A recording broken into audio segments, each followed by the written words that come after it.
druggy. Love me when I'm ugly. Hi everyone, my name is Regina from Lotus Living, and I wanted to talk to you all about negative energy releasing.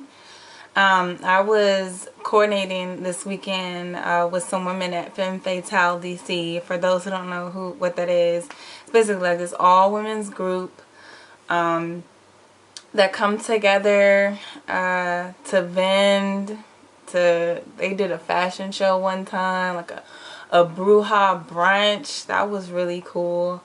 They'll have women come in that do massages, that do Reiki, that do card readings, that sell clothes, that sell food. I mean, if you name it, they got it. And I had coordinated with the owner, Yasmin, about yoni steaming and being a part of her functions, and like, she was down, which I'm very grateful for. So shout out to Yasmin.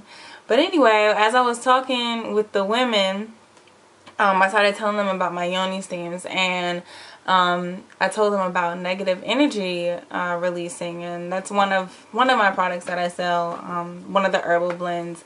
And I mean, it has specific things in it, like sage, as you know, how you sage your house, or you know, you just sage the energy around you. Is good for clearing that negative energy. You can use the same thing when you're doing the yoni steam. Anyway, I was talking to the women, and I was like, you know, it's important to release that negative energy because we hold it in our wombs. Just as women, it's naturally where our energy goes, and that's what causes like the ovarian cysts, the fibroids, the irregular periods, the heavy periods, the cramping. I mean, the list really goes on about the problems that it causes for us, and the problems that it causes the womb, and we're just so disconnected with our wombs. Anyway, as I was talking to them and I was telling them how they could use the yoni steams, I got different ideas, and I was like, you know, I don't think a lot of women learn how to let go of their past, or like their past partners. And I remember I was talking to like one of my friends.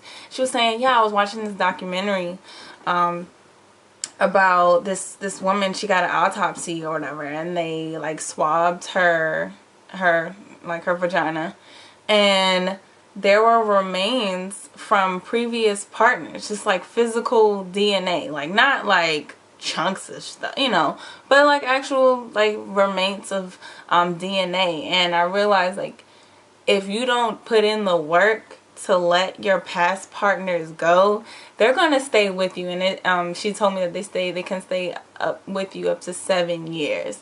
And I was like, okay, so that person that you was messing around with in high school, or like that ex-boyfriend you can't seem to get over, it's because you still have spiritual and physical ties with that person, and you have to let them go. You have to put in the work to do so.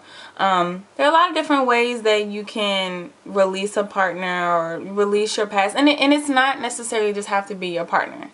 It could be people who you've interacted with, such as like friends you want to get over, who are, you know, ex-best friends, or people you encounter with on a daily. Like even when you're in the car and you're in traffic and you're dealing with the stress of traffic, you want to curse that person out for cutting you off. I mean, you literally hold on to negative energy, and it circulates within the womb, and that's how problems are caused. Anyway, there's a lot of different ways that you can release that negative energy. Of course, I'm going to say, you know, yoni steaming is a great way to do so.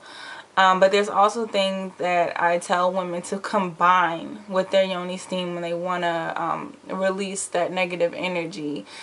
Because yoni steam isn't just like a one-stop shop. I mean, you have to put in the work, just like anything. Like you just don't take a pill to lose weight. Like you actually have to exercise. You got to eat right. There's same thing with yoni steaming. So on my pamphlet that I give women who buy my yoni steam, but I'm also going to tell you a little bit about it now since it's next to me. What to combine with the yoni steam is, one, spiritual baths. Spiritual baths are great for releasing negative energy. and you were like, okay, how is a spiritual bath different from a regular bath? I mean, a spiritual bath is, you know, it's intimate with yourself. You know, you really set time out with yourself to, one, get in touch, you know, with your inner woman, or, you know, just to have quiet time. And you'll add essential oils to the, you can add anything to the bath that's, well, of course, that is safe to use. But essential oils are great. Like mint is great for mental clarity. Lavender is great for calming the body. Those are my favorites, but you can literally add any essential oil that pertains to you or whatever that you're particularly working on in your spiritual bath. And you can also add my herbs to the bath. I know like some women will take like an old t-shirt or a washcloth, wrap the herb in it, tie it up, and then put it in the bath, and it's like a tea bath. Like you're literally in a bath full of tea. And that's great. If you don't want to necessarily yoni steam, you can still get the benefits of the herbs, not only for your vagina, but also on your skin as well. And or you can add rose petals to it. And then when you're in the water, you'll start to think of what you want to release into the water. So it's almost like a meditation. So you'll you'll mentally be thinking about who or what you would like to let go. And as you're thinking about those names, and you can do like a guided meditation, like you can find them on YouTube, of just stuff that you want to let go into the water. And as you think about it and you sit and, you know, you feel like you've gotten your worth out of the bath, you know, bathe and, you know, rinse off, and then as you unplug the water, like you're visualizing all those people, all those words, all those thoughts go down in the drain. It's and this could be done without a bath, but I mean, it's just a way to kind of visualize it. And it's, I mean, there's who doesn't want to take a nice warm bath, especially after dealing with so much stress and trauma in your life. A bath can be very nurturing for the body and mind.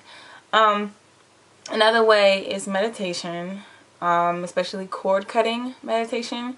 It's basically when you visualize the cords and the ties that you have with people, and the cords could be like a dark gray connection with you and that person, and you want to let it go. And as you walk yourself through that cord cutting meditation, you'll visualize that our dark gray tie to them get brighter and like whiter, and until it's physically released from that person and you can actually move on from the past.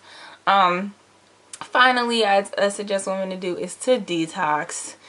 Detoxing, you'll know when you need to detox. If you're feeling sluggish, if you're getting headaches all the time, if you're having trouble sleeping, I mean, there's so many reasons to why it's good to detox. It's just, I mean, I say to detox every season.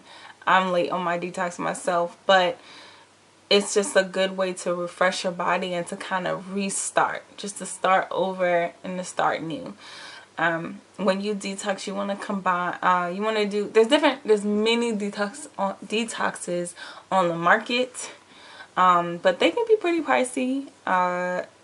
I would only get a detox if you're really committed, because sometimes you have detoxes that want you on a specific regimen. You know, you got to wake up and do this at this time. You got to do this at X time, or, you know, you got all these different things, but you can also tailor your detox to yourself. So if you're a heavy meat eater, this is one way to detox, is to try to take maybe meat out of your diet and replace it with fish. Or no meat at all. I'm not a meat eater myself, but I realized that I had let a lot of stuff go by not eating meat. I had lost weight. Not that I was particularly overweight, but it was just weight that I was carrying that probably didn't need to be there. I also, when I stopped eating meat, like my periods got lighter. That's another way you'll know that you need to detox. Like your periods shouldn't last you know, 7 or 8 days, 7 to 10 days, and a woman say like, my periods are so long and they're so heavy and I cramp, this will be a perfect opportunity for you to detox and to see the changes that your monthly cycle may go through if you do detox. But you know, if you can't take the meat out, change it to non-hormonal, grass-fed, organic meats. Buy local if you can. That's always great. And then you can also detox by eating more organic fruit, organic vegetables, drinking like that lemon water or any type of fruit infused water. These are ways that you can detox. Again, just to recap, the spiritual baths along with the yoni steaming, the meditation and the detoxing is a great way to combine with your yoni steam. And yes, I hope you enjoyed your video. Hope it wasn't too long. If you have questions, contact me at lotuslivingrc@gmail.com, or you can visit my website at lotusliving.net. I always enjoy talking with you, and hope we can talk soon. Right. It's in your sinus, mine is all up in my gums. Mine is all that shit, it's line where I said, oh, oh, oh, oh. You've been scratching.